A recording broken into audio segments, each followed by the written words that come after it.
ఇప్పుడు మనం 2024వ సంవత్సరం ఫిబ్రవరి నెల 1వ తేదీ నుంచి 15వ తేదీ వరకు ద్వాదశ రాశుల్లో 3వ రాశి మిథున రాశి వారి పేరు మీద గవ్వల శాస్త్రం చూస్తున్నామండి. గవ్వల శాస్త్రాన్ని చింతామణి శాస్త్రం అంటారు, లకుట ప్రశ్న శాస్త్రం అంటారండి. 9 గవ్వలు 3 సార్లు వేసి వాటిని లెక్కబెట్టి వారి జ్యోతిష్యం ఎలా ఉందో చూద్దామండి. వృషభ రాశి మిథున రాశి వారిది 3వ రాశి మిథున రాశి వారి జ్యోతిష బలం భూత భవిష్యత్ వర్ధమానం యోగ బలం గ్రహబలం గ్రహకూటమి ఎలా ఉందో చూద్దామండి. మిథున రాశి వారి జ్యోతిష బలం.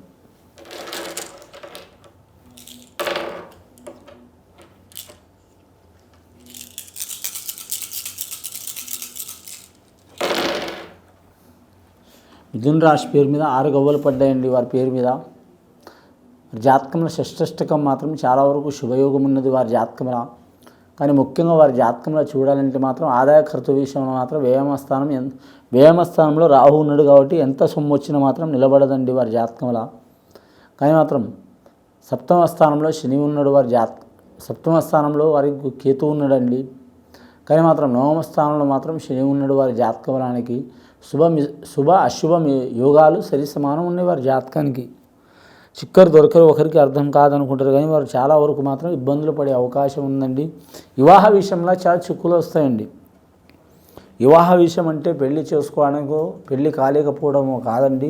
ఆల్రెడీ పెళ్ళైన వాళ్ళకు కూడా మాత్రం భార్యాభర్తలతో వివాదాలు చిక్కులు చికాకులు ఒకరి మనసులో ఒకరు లేకపోవటం, మనస్పర్ధలు రావటం, విడిపోవడానికి రావటం, లేదా వారాలకి పోవటం ఈరాలకి పోవటం ఇలాంటి సంఘటనలు జరిగే అవకాశాలు ఉంటాయి. ఆ సమస్యలు రాకపోవడానికి కారణం మాత్రం ఖచ్చితంగా చేసుకోవాలంటే మాత్రం వారు మాత్రం ఇరువురు తిరుపతి వెంకటేశ్వర స్వామి దర్శనం చేయటం, లేదా శివపార్వతులను దర్శనం చేయటం, లేదా నాగేంద్రుడికి పూజ చేయటం, వల్లి సుబ్రహ్మణ్యేశ్వర స్వామికి పూజ చేయటం. అలాగే వారి జాతకంలో చూడాలంటే మాత్రం దేవదేవులు మాత్రం రాముడు సీతారాముడికి మించిన వారు ఎవరు లేరండి. అందరూ అంతేగాని మాత్రం సీతారాముడిది ఒక యోగం చాలా వరకు అన్ని సంవత్సరాలు 14 సంవత్సరాల యోగం ఉన్నా కూడా కలుసుకున్నారు వారు యుద్ధం చేసి. కాబట్టి మాత్రం సీతారామ చంద్రుల దర్శనం చేయడం చాలా వరకు శ్రేయస్కరం వారి జాతకానికి. సంతాన విషయంలో దోషం ఉన్నా, లేదా సంతానం లేకపోవటం ఉన్నా, సంతానం కలిగి చనిపోవటం ఉన్నా, లేదా సంతానం పోకున్నా, మానసిక పరంగా శారీరక పరంగా ఇబ్బందులున్నా అలాంటి చిక్కులున్నా కూడా తొలగిపోయే అవకాశాలు ఉన్నాయండి. ముఖ్యంగా వీరి జాతకంలో చూడాలంటే మాత్రం మెడిసిన్ రంగంలో మాత్రం చాలా జాగ్రత్తగా ఉండాలండి. విద్యార్థులకు మెడిసిన్ రంగం వారికి ఇబ్బంది ఉంటుంది, కానీ ఇంజనీరింగ్ రంగం వారికి కలిసి వస్తుంది. అలాగే వీరి పేరు మీద చూడాలంటే మాత్రం ముఖ్యంగా కానీ విద్యారంగంలో మాత్రం విద్యారంగంలో విద్యార్థులకు విద్యారంగంలో మాత్రం బోధన రంగంలో కలిసి వచ్చే అవకాశం ఉంటుంది. ఇంకా మిగతా విషయాల్లో అంటే మాత్రం కొన్ని వేల డిగ్రీలు ఉన్నాయండి, కలిసి వచ్చే అవకాశం ఉంది. కానీ పెద్దలు ఒక రక ప్రకారం ఒక రక ప్రకారం చదవాలనుకుంటారు. కానీ వారు కాలేజీ మారే అవకాశం ఉంది, లేదా దేశం మారే అవకాశం ఉంది, లేదా రాష్ట్రం మారే అవకాశం ఉంది. ఖచ్చితంగా కలిసి వస్తుంది. కానీ వారి జాతకంలో మాత్రం సన్నిహితులతో కొన్ని ఇబ్బందులు వచ్చే అవకాశాలు ఉన్నాయి. ఆకస్మికంగా ప్రయాణం చేసే అవకాశం ఉంది. ధనపరంగా గుణపరంగా రుణపరంగా చూడాలంటే ఇబ్బందులు తప్పవండి. వారి జాతకంలో చూడాలంటే మాత్రం మృగశిర నక్షత్రం వారికి ఇబ్బంది ఉంటుంది. మృగశిర నక్షత్రం వారు మంగళవారం రోజు నియమం పాటించి మాత్రం అంగారక సూత్రం చదవాలండి. అంగారక సూత్రం అంటే మాత్రం కుజుడికి అధిపతి అంటే మాత్రం సుబ్రహ్మణ్యేశ్వర స్వామికి అధిపతి అంటే మాత్రం సర్పం అంటే పంచసర్పం అంటే 5 ముఖాలు గల సర్పం అండి.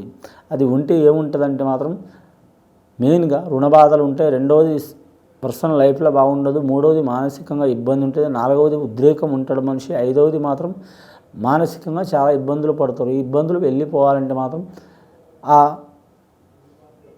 స్వామికి నాగేంద్రుడికి మాత్రం పూజ చేయాలి.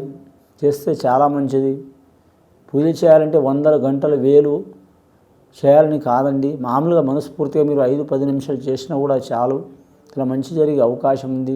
కులదేవత రేణుక ఎల్లమ్మ ఉన్నా కానీ, పోచమ్మ ఉన్నా కానీ, నాగమ్మ ఉన్నా, రేణుక ఎల్లమ్మ ఉన్నా కానీ, గండి మైసమ్మ ఉన్నా, కోట మైసమ్మ ఉన్నా, పోలేరం ఉన్నా, పోచమ్మ ఉన్నా చేయటం చాలా శ్రేయస్కరం.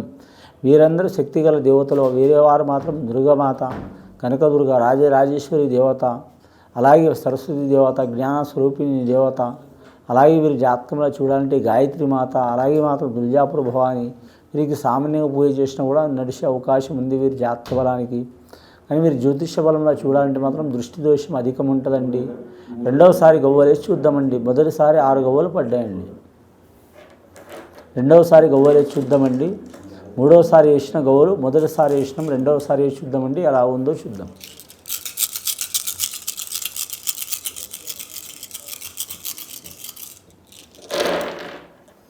రెండవసారి గవ్వలు వేస్తే వారికి లక్కీ నెంబర్ 5 గవ్వలు పడ్డాయండి. పంచమ స్థానం చాలా మంచిది వారికి. ఈ మిథున రాశి వారికి బుధుడు అధిపతి, రాష్ట్రాధిపతి బుధుడు అంటే వ్యాపార కారకుడు, ఉద్యోగ కారకుడు, ధనకారకుడు, గుణకారకుడు, లెక్కల కారకుడు, సైన్స్ కారకుడు, యోగ కారకుడు, కంప్యూటర్ కారకుడు. అలాగే చూడాలంటే మాత్రం బుధగ్రహం ఉన్నదంటేనే బుద్ధి మార్గం చాలా ఉంటుంది, అనుకోని అదృష్టం ఉంటుంది. వారికి ఏం తెలియకపోయినా కూడా మాత్రం అన్ని వారి చేతికి అందే అవకాశం ఉంటుంది. కానీ వ్యాపారం చేసే వారికి తిరిగి ఉండదండి. వారు ఏ వ్యాపారం చేసినా కలిసి వచ్చే అవకాశం ఉంది. కానీ ఇనుము వ్యాపారం చేసినా, ధన వ్యాపారం చేసినా, ధాన్య వ్యాపారం చేసినా, లిక్కర్ వ్యాపారం చేసినా, సుగంధ ద్రవ్యాల వ్యాపారం చేసినా, స్త్రీలు వస్త్ర వ్యాపారం చేసినా, ఫ్యాషన్ రంగం వ్యాపారం చేసినా, కాస్మెటిక్ వ్యాపారం చేసినా, బ్యూటీ పార్లర్ వ్యాపారం చేసినా కలిసి వచ్చే అవకాశం ఉంది. కళాకారులు కూడా కలిసి వచ్చే సంఖ్య అండి ఇది, పంచమ సంఖ్య. ఎందుకంటే బుధుడు అధిపతి కాబట్టి మిథున రాశి వారికి కలిసి వస్తుంది. కానీ ముఖ్యంగా వీరి జాతకంలో చూడాలంటే మాత్రం మంగళవారం ఫస్ట్ వీరి జాతకానికి, రెండవది బుధవారం, మూడవది మాత్రం వీరి జాతకానికి మాత్రం ఆదివారం కలిసి వచ్చే అవకాశాలు ఉన్నాయి.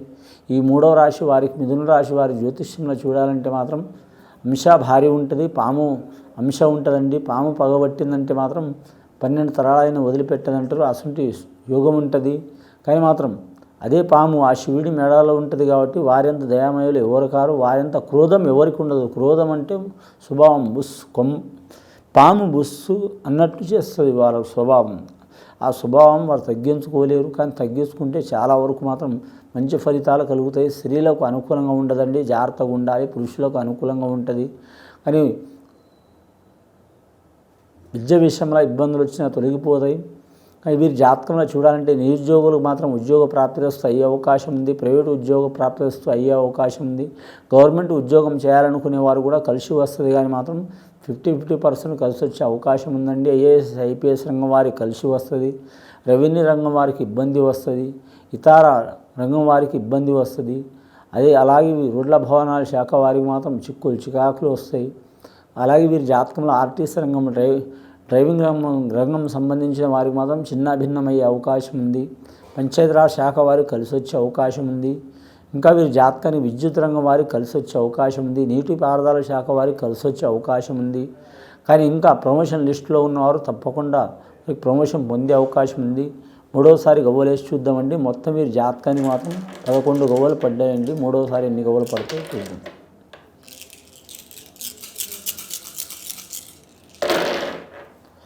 మూడవసారి గవ్వలిస్తే ఇంకా 6 గవ్వలు పడ్డాయండి. చాలా వరకు శుభప్రదమైన సంఖ్య పడ్డది. ఇంట్లో శుభకార్యం జరిగే అవకాశం ఉంది. కాబట్టి మాత్రం దాని గురించి ధనం విపరీతంగా ఖర్చు అవుతుంది. రూపాయి కాడ 2 రూపాయలు అవుతుంది. రూపాయి అంటే రూపాయి కాదండి, లక్ష కాడ 2 లక్షలు అవుతుంది. అయినా సరే ధనానికి ఎదురు వారు భయపడకుండా తప్పకుండా సాధించే అవకాశాలు ఉన్నాయండి. మొత్తం 16 గవ్వలు పడ్డాయి. 1+6 వీరికి శుక్రమహారదశ, అలాగే రవి మహారదశ మంచిగా ఉంటుంది కాబట్టి పేరు ప్రఖ్యాతులు సంపాదించుకునే అవకాశం ఉంది. 15 రోజులు ఏ పని చేసినా కలిసి వస్తాయండి. ఇది విని చూసి ఆచరించే వారికి గొప్ప ఫలితాలు కలుగుతాయండి. శుభం భూయత్.